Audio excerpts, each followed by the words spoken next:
Good morning guys, Kimura here, welcome to my vlog. So, punta tayo ngayon ng Dyno Pro Philippines. As you can see sa ating motoplay, 400 meters away na lang tayo. Ayan.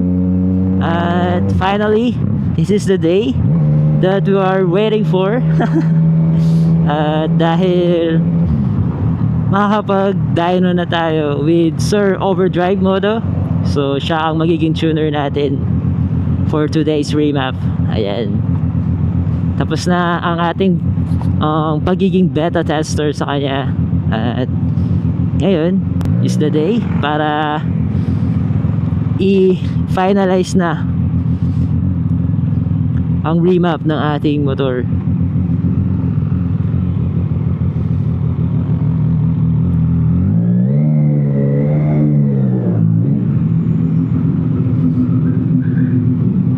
A few minutes later. Alright guys, touchdown Dyno Pro Philippines.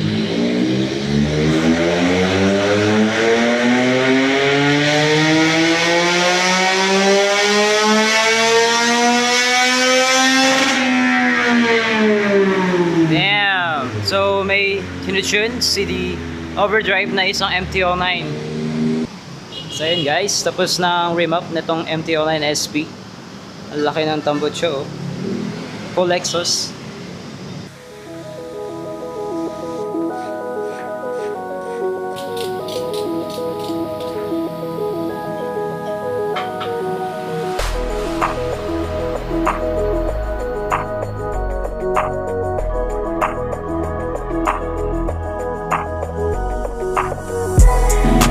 Bye guys.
quick update. So, around 3 to 4,000 RPM, medyo weird yung AFR reading niya. Dahil minsan lean siya, minsan rich. Um, I think depende yan sa full exhaust na nilagay mo. So, eto kasi full exhaust galing kay Orion. And napansin ko lang difference kasi yung elbow nito mas maliit siya kaysa sa stock. So, baka yun yung reason why.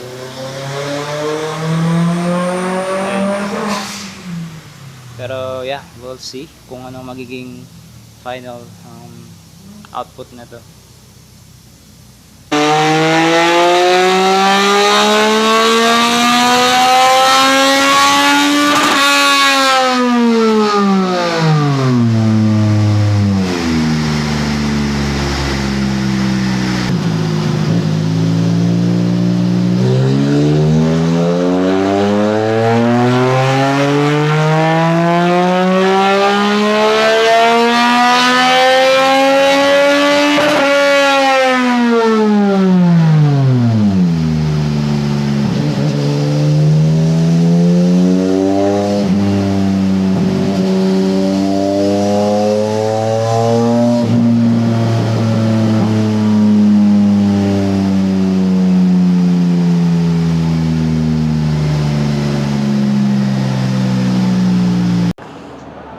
Alright guys, tapos na ang ating rev up sa ating CF Moto 675NK dito sa Dyna Pro Philippines. Ayan, and yeah, na-finalize na din finally yung motor natin. At so far, itetest na natin siya sa real world scenario. And yeah, ipopost ko dito ang naging final output ng ating motor. At I think it depends talaga sa exhaust mo kung gusto mo na mas mataas ang gain. It's either high horsepower gain or the torque. Pero ako kasi ang habol ko lang naman is yung smoothness niya. Lalo na pag traffic, mawala yung jerkiness. Kahit minimal na lang siya, which is good sa akin. So ayun, big shoutout kay Sir Overdrive Moto sa pag-remap ng ating motor. Ayan. So anyway guys, thanks for watching. Ride safe. See you next.